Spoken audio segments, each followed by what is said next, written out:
कि आप 18 साल के हो गए हो और अभी तक आपका वोटर आईडी नहीं बना है। फार्म 6 नाम सुना है लेकिन भरने नहीं आता है। आपके पास है फार्म 6 लेकिन समझ नहीं आ रहा है कहाँ पे क्या लिखूँ। गलत भर दिया तो नाम कट जाएगा, पता है?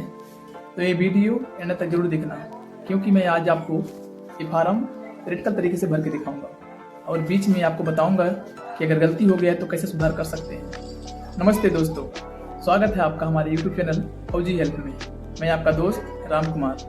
फार्म 6 क्या है? सबसे पहले हमें ये जानना है। फार्म 6 उन लोग के लिए है जिनका अभी तक वोटर आईडी नहीं बना है, जो अपना नाम पहली बार वोटर लिस्ट में जोड़ना चाहते हैं। अगर आपका नाम पहले से वोटर लिस्ट में नहीं है तभी आपको फार्म 6 भरा जाता है, लेकिन इस बार इस फार्म के साथ एक और फार्म जुड़ा हुआ है जिसको कहते हैं SIR। तो वो भी देखें जिन्होंने अपना फार्म भर चुका है। ये पेज 4 पेज का पेपर है। तो चलिए शुरू करते हैं। ध्यान से पूरा वीडियो देखिएगा और लास्ट में हम इस फार्म से जुड़े कुछ अच्छी चीज बताऊं। तो सबसे पहले यहाँ पे लिखा हुआ है विधानसभा निर्वाचन क्षेत्र की संख्या और नाम। ये दोनों चीजें आपके माता या पिता के वोटर आईडी होगा, उसमें लिखा होगा, वहां से देख के भरना होगा। और नहीं होगा तो कोई दिक्कत नहीं है, मैं आपका फौजी हेल्प यहाँ पे हूँ आपको बताने के लिए कि आगे हम इसे कैसे भरेंगे। ठीक है, तो वीडियो को पूरा देखो और स्टेप बाय स्टेप मैं हर एक चीज बताऊंगा। उसमें आपको यहाँ पे सिर्फ अपना हिंदी में नाम लिखना होगा हर एक कॉलम में। ठीक है, हिंदी में नाम लिखना होगा, ध्यान रहे। हिंदी से दूसरा कुछ नहीं लिखना है, अभी मैं आगे बताऊंगा कि कैसे लिखना है। इसके बाद नीचे आ जाता है उपनाम। उपनाम जैसे कि सरनेम होता है, जायसवाल, शर्मा, यादव, इस तरह से कोई होता है। अगर से किसी का आधार कार्ड में हो तो भरना है, नहीं हो आधार कार्ड में तो ऐसा नहीं भरना है यहाँ पे। ठीक है, जैसे आधार कार्ड में होगा ऐसे ही भरना है, ये चीज याद रखना। यहाँ पे आपको लिखना होगा इंग्लिश में। ठीक है, फर्स्ट खा में आ गया हुआ है, यहाँ पे आपको इंग्लिश में लिखना है। वही चीज जो आपके आधार कार्ड में होगा, सेम इंग्लिश वर्ड सेम जो होगा उसी को लिखना होगा यहाँ पे। फिर इसके बाद हम आते हैं यहाँ नीचे, यहाँ पर लिखा है कॉलम 2 के काम में लिखा हुआ है। ये आपके माता पिता या पति पत्नी या फिर जो है अगर से कोई ऐसा है जो अनाथ हो बेचारा तो यहाँ पे टिक कर सकते हैं, नहीं तो किसी के माता पिता है तो कोई एक उसमें से टिक कर सकता है। ठीक है, तो अगर मैंने यहाँ पे पिता का टिक किया हुआ है, आपके पिता होंगे तो वहाँ पे इनके टिक करो, माता होंगे तो माता का टिक करो और उनका पूरा डाटा यहाँ पे भरना होगा। जैसे कि यहाँ पर मैंने पिता का टिक किया हो तो पिता का नाम लिखा हुआ है हिंदी में, इसके बाद मैंने उसको इंग्लिश में लिखा हुआ है। तो यहाँ कंफ्यूज ना हो आप लोग, पहले हिंदी में लिखना है फिर इंग्लिश में लिखना है। ठीक है, फिर तीसरे नंबर पे आ जाता है आपका नंबर। आपका मोबाइल नंबर एक ऐसा मोबाइल नंबर चलो जो आपका हमेशा चालू हो। ठीक है, फिर चौथा नंबर पे आएगा आपका ईमेल आईडी, अगर है तो ठीक है, नहीं है तो कोई भी दिक्कत की बात नहीं है, ये कोई ज़्यादा ज़रूरत नहीं है। ठीक है, इसको छोड़ सकते हो आप। फिर 5 नंबर पे आएगा आधार संख्या। ठीक है, आधार संख्या आपका आधार कार्ड होगा, उसका आधार नंबर आपको बाय डाटा जो है अच्छे से भरना होगा, जो नंबर होगा ध्यान से। ठीक है, क्योंकि ये सब चीज़ें मैच होगा, आगे जाके वेरिफिकेशन होगा आपका, तो ये चीज़ें ध्यान से भरना होगा आपके। ठीक है, फिर आ जाता है 6 नंबर पे, अगर आप लड़का हो तो आप पुरुष पे टिक करेंगे और स्त्री हो तो आप स्त्री पे टिक करेंगे। ठीक है, फिर आ जाएगा 7 नंबर पे। 7 नंबर पे आपको अपना डेट ऑफ बर्थ डालना होगा, और डेट ऑफ बर्थ जो आपके आधार कार्ड में है। ठीक है, समझ गए आप यहाँ पे। फिर आ जाएगा यहाँ पे, इसके बाद आपका पूछेगा आपके जन्म तारीख का सबूत देना होगा कि आपका नाम कब हुआ था। तो उसके लिए हमारे पास यहाँ पे आधार कार्ड का ऑप्शन है, आधार कार्ड डाल सकते हैं। जिनके पास पैन कार्ड हो पैन कार्ड डाल सकते हैं। ऐसा नहीं सब पे क्लिक मत करना, किसी एक पे क्लिक करना जो आप दे सकते हो और जो आपके पास अवेलेबल हो उस समय, क्योंकि उसको आपको इसके साथ अटैच करके आपको BLO को देना होगा। ठीक है, ये हो गया। फिर 8 नंबर पे आपका बायोडाटा आएगा लिखने के लिए, जैसे कि आपका नगर कौन सा है तो आप यहाँ पे भर दो। फिर ये डाकघर कौन सा आपका है यहाँ पे भर दो। फिर आपका पिन कोड यहाँ पे देखो, पिन कोड यहाँ पे लिखा है, पिन कोड भर दो। फिर तहसील देखो लिखा हुआ है यहाँ पे, तहसील आपका जो है तहसील भर दो। फिर यहाँ पे जिला भर दो, जिला आपका जो भी कोई जिला हो तो वहाँ पे जिला भर दो। फिर राज्य संघ लिख दो, आप कौन से राज्य में आते हो, उत्तर प्रदेश से उत्तर प्रदेश लिख दो। ये आपका एक पेज हो गया। अब हम चलते हैं सेकेंड पेज पे। ये आ गए हम सेकेंड पेज पे।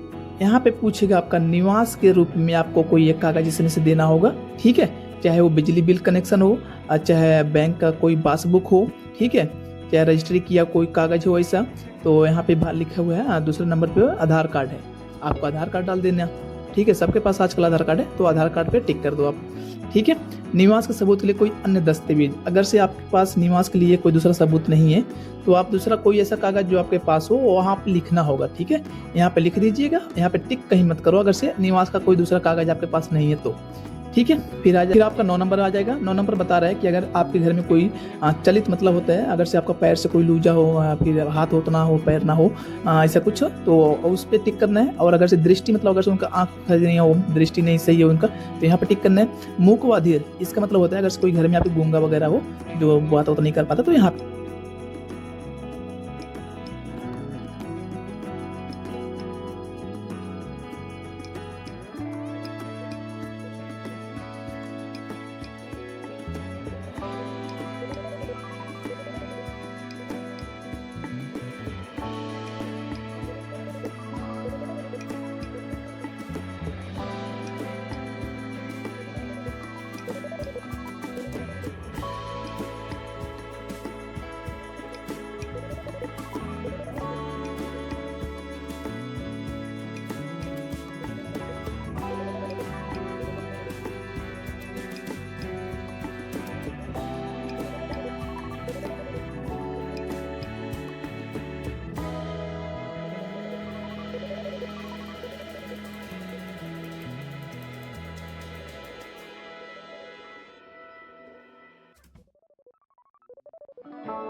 अगर जिनके पास है वो भर देंगे तो अच्छी बात है, नहीं भरेंगे तो भी अच्छी बात है।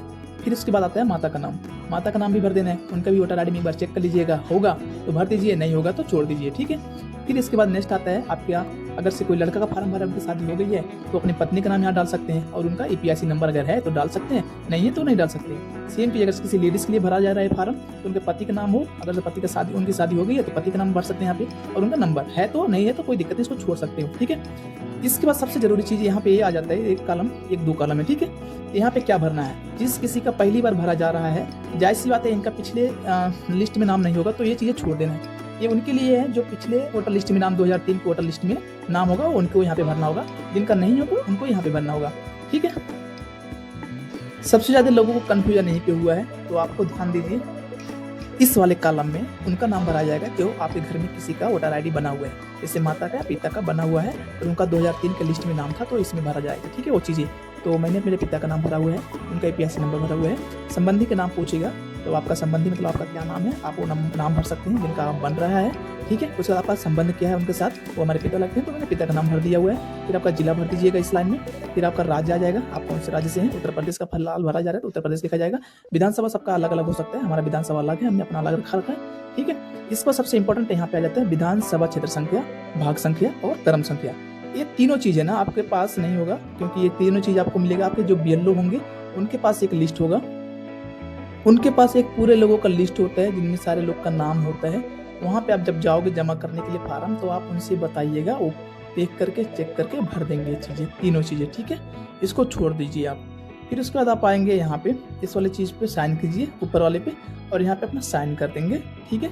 साइन करने के बाद आपको साइन करना है तो साइन कर दीजिए, नहीं तो बाएं हाथ का अंगूठे का निशान यहाँ पे भर देना है, ओके। उसके बाद हम आते हैं सबसे लास्ट वाले पेज पे। इसमें ज़्यादा कुछ नहीं लिखा है, इसमें कुछ भरना भी नहीं है, बस समझना है जिनका जन्म 1/7/1987 से पहले हुआ है, ठीक है। तो लिखा है यहाँ नीचे एक पेज दिया हुआ है, 1 से लेकर 13 नंबर तक। इसमें से कोई एक कागज आपको जमा करना होगा, चाहे कोई पासपोर्ट हो सकता है, फिर चाहे वो उसका स्कूल का कोई मैट्रिक का कागज हो सकता है, ठीक है, चाहे वन अधिकारी का प्रमाण पत्र हो सकता है। नीचे लिखा हुआ है पूरा हिंदी में, आप इसमें से कोई भी एक कागज भर सकते हैं, क्योंकि मैं अगर आपको पढ़ के बताऊंगा तो बहुत टाइम निकल जाएगा। 1 से लेकर 13 तक कोई भी एक कागज होगा इसमें पे, ठीक है, तो आप यहाँ पे भर दीजिएगा। अगर से कागज नहीं है तो आपके पास 1987 से पहले जिनका जन्म हुआ है उनके लिए। फिर आता है 1/7/1987 और 2/12/2004 के बीच में जिनका जन्म हुआ है, ध्यान से सुनिए, 1/7/1987 और 2/12/2004 के बीच में जिनका जन्म हुआ है उनको इनमें से एक कागज चाहिए, एक कागज इसमें से देना होगा और एक कागज लगेगा उनके माता और पिता का, ठीक है, ताकि जिससे ये साबित हो जाए कि उनका जन्म और निवास स्थान यहीं से हुआ है। और जिनका जन्म 2/12/2004 के बाद से हुआ है वो यहाँ पे देख सकते हैं कि इसमें से 3 कागज उनको यहाँ पे भरना होगा, अटैच करके देना होगा, जमा कर। फार्म भरने के बाद आप बीएलओ के पास लेके जाएं पूरे फोटो कॉपी के साथ, और जो चीज़ मैंने आपको बताया था नीचे कुछ भूल गए हैं वो आपको बीएलओ को बताएं, वो उनके पास होगा एक फार्म, वो उसमें से दे करके भर देंगे। फार्म जमा करने के बाद 20 से 30 दिन में आपका नाम वोटर लिस्ट में जुड़ जाएगा। अगर आप देश के जिम्मेदार नागरिक बनना चाहते हो तो आपके पास वोटर ID होना बहुत जरूरी है। अगर आपको ये वीडियो अच्छी लगी हो तो शेयर करें उन लोगों के साथ जिनका अभी तक वोटर ID नहीं बना है। हम आपके लिए ऐसे ही वीडियो लेके आएंगे जो आपके पास बहुत जल्द पहुंचेगा। अगर आपको कोई भी क्वेश्चन या डाउट होता है कमेंट करें नीचे, हम आपके कमेंट का जवाब जरूर देंगे। आपका अपना चैनल और जी हेल्प को जरूर सब्सक्राइब करें और हमारे परिवार का हिस्सा बनें।